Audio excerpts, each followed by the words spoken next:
This is my first pull day of the week. So we start off with bent over barbell rows, 6 to 12 reps, 4 sets.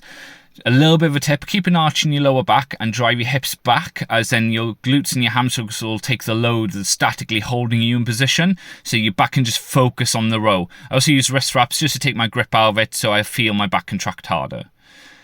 For the eagle-eyed viewers of you, obviously you can see I'm wearing a different t-shirt and shorts. I did film this on a slightly different day, although I did do it on my pull day. So lat pull downs, did 4 sets of 12 reps.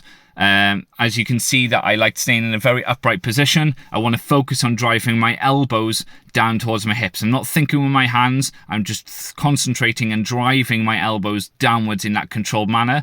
Grip width, outside shoulder width just, so then my forearms are staying pretty much directly to the sky. They're not too much of an angle. Third exercise was a bent over underhanded cable row. So with this exercise, I'm focusing more now on the lower portion and the mass of my lat. As I'm driving it back, I'm squeezing and pausing it, making sure that I'm getting as much blood into that lat, especially up on the back of that second exercise. I did 3 sets of 8 to 15 reps. I made sure then on the rowing portion, my thumb is in the grip as I'm rowing. As I'm releasing the weight forward and decontracting my back, I'm actually taking my thumb out. So this allowing me to feel my back open up and allow the weight down under control without losing tension in my back muscles.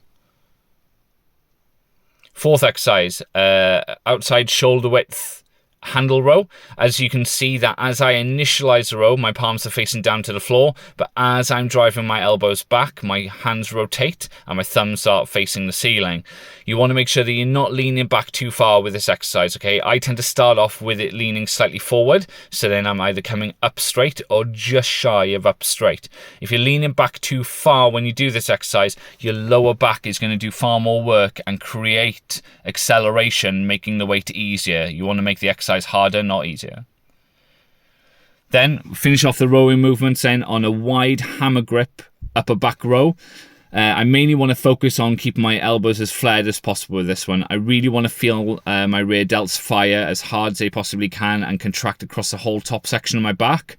And I don't want to feel much tension in my lower or mid back. This is purely for that top stripper muscle going across from your arm all the way across the top of your back to your other arm. So make sure that you initialize and focus and feel your rear delt fire along with the mid back. First arm exercise, I did standard dumbbell standing curls. I did 4 sets, 6 to 15 reps. As you can see, I don't add a rotation as I do dumbbell curls. For me personally, I find that I lose feel or I lose the ability to really contract my bicep if I add in a rotation, and I feel like my shoulder is doing far more work. So I just keep the dumbbells facing forward, isolating that bicep a little bit more. I try and limit as much as I can any kind of swaying or swinging movement to kind of safely cheat the exercise, as it was, to get those last 1 or 2 out. I will lean forward slightly and then come up standing straight, so that a little movement has created a little bit of acceleration and inertia to get that weight up, making sure I have a good squeeze at the top. Second bicep exercise was a machine curl. So as you can see, I've actually flicked my wrist slightly with this. This is purely to feel a very intense contraction in my bicep at the top of the movement. So by curling my wrists in that manner, it'll allow me to squeeze and focus and isolate my bicep far more than if I just had my wrist straight.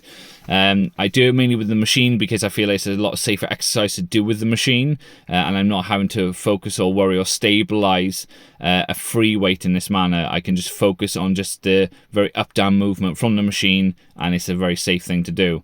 With arm exercises, guys, as you can tell, I'm not focusing so much on the fact of having different exercises. I just have different elbow positions, up in front, to my sides, and just behind my body. So the third and final arm exercise, with my elbows just behind my body, I'm doing a seated hammer curl. The reason why I do hammer curls in seated instead of normal curls is that I feel that with the normal curls and my palms facing forward, it aggravates my shoulder ever so slightly, just by having it in this kind of semi-neutral grip that I find that it's a lot kinder to my shoulders, and I'm able to just really squeeze and engage with the muscle far, far better. As you can see, I'm adding a little pause in at the top of the contraction, making sure that I'm making the set as hard as I possibly can without losing control or the ability to use too much of an excessive weight.